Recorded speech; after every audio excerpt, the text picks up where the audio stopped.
اعوذ باللہ من الشیطان الرجیم بسم اللہ الرحمن الرحیم انما یرید اللہ لیذھب عنکم الرجس اہل البیت ویطہرکم تطہیرا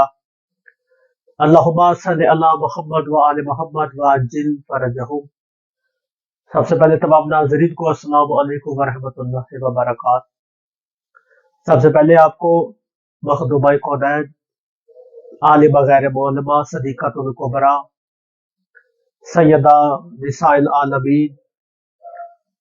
والدہ حسنین شریفین، ام الحسنین سلام اللہ علیہا، دختر محمد مصطفیٰ صلی اللہ علیہ وآلہ وسلم، جن کے لیے نبیوں کے سلطان نے فرمایا تھا الفاطمہ بضعۃ منی، میری بیٹی سیدہ میرے جسم کا ٹکڑا ہے، جن کے لیے نبیوں کے سلطان نے فرمایا تھا الفاطمہ خلق اللہ من نوری، اللہ نے میری بیٹی کو اپنے نور سے خلق کیا، اللہ اکبر۔ جب سیدہ کو بھرے دربار سے جھٹلایا گیا، جب میری مخدومہ کو فدق دیا بغیر جو ہے وہ گھر پہنچایا گیا،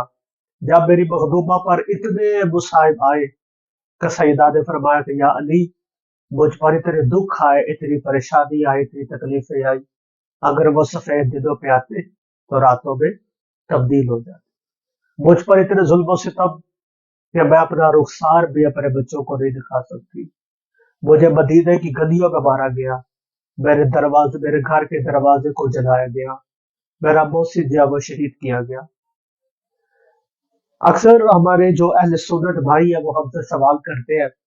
اور بہت زیادہ کثرت سے جو ہے یہ ہم سے سوال کیا جاتا ہے کہ اس کا تمام شہد حاضر کرا جواب دے۔ اگر بھی پاک سے جو فدق ہے، باغ فدق جو ہے وہ چھین لیا گیا تھا، غصب کیا گیا تھا، تو امیر المومنین علی ابن ابی طالب علیہ السلام نے اپنے دور خلافت میں وہ باغ جو ہے وہ واپس کیوں نہ لیا۔ کتاب کا نام ہے ایون الاخبار الرضا، ہمارے مصادر کے اندر اس کتاب کا شمار کیا جاتا ہے۔ شیخ صدوق ہمارے محدث رضوان اللہ علیہ، ان کی کتاب سے میں حوالہ کی بارگاہ میں پیش کر رہا ہوں۔ ایک دن احمد نامی راوی نے وہ روایت کرتا ہے کہ اس نے اگر 2-3 نام ہے اس کے آگے انہوں نے اپنے والد سے، اور انہوں نے امام رضا علیہ السلام سے پوچھا کہ یا بنا رسول اللہ،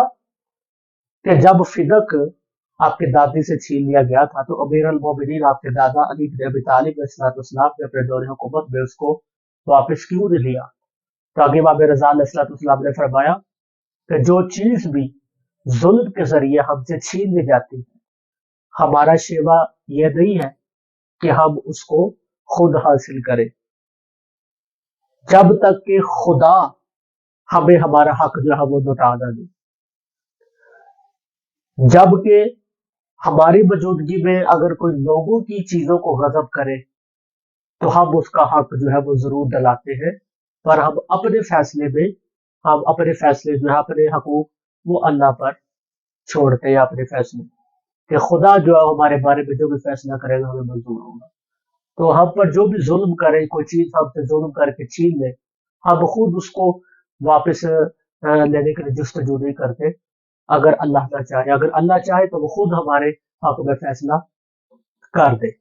تو یہ ہمارے لیے شیوا نہیں ہے کہ ہم خود اس چیز کو حاصل کریں۔ تو امام رضا علیہ السلام کا یہ جواب تمام اہل سنت بھائیوں کے لیے تھا کہ ظاہر ہے جب آپ سے باغ فدق جب چھین لیا گیا، اور اگر امیر کائنات علی بن ابی طالب علیہ السلام اس کو حاصل کر لیتے، بعد میں اس پر جو ہے وہ اپنا قبضہ کر لیتے، تو لوگوں نے کہنا تھا دیکھو محمد والے محمد کو دنیا کے مال کی ہرس ہے، معذاللہ صبح معذاللہ، جبکہ مولا نے تو اپنی زندگی میں کہا کہ میں اس دنیا کو 3 طلاقیں دیتا ہوں۔ مسئلہ باغ فدق تو ہے ہی نہیں، مسئلہ تو حقیقت کا ہے،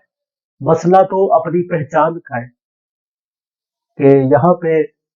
ایک ہمارے بڑے ذاکرہ پیارے، ان کا ایک وہ برسی ہے، کوئی دوڑا ہے، وہ یہاں پہ پڑھ کے میں ویڈیو کا اختتام کرتا ہوں۔ قدر دبیدہ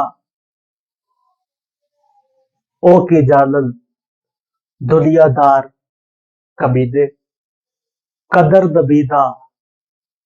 او نہ کیتا سو گئے جڑے وچ مدینے۔ کاش اس تخت پہ نبیوں کے سلطان بیٹھے ہوتے،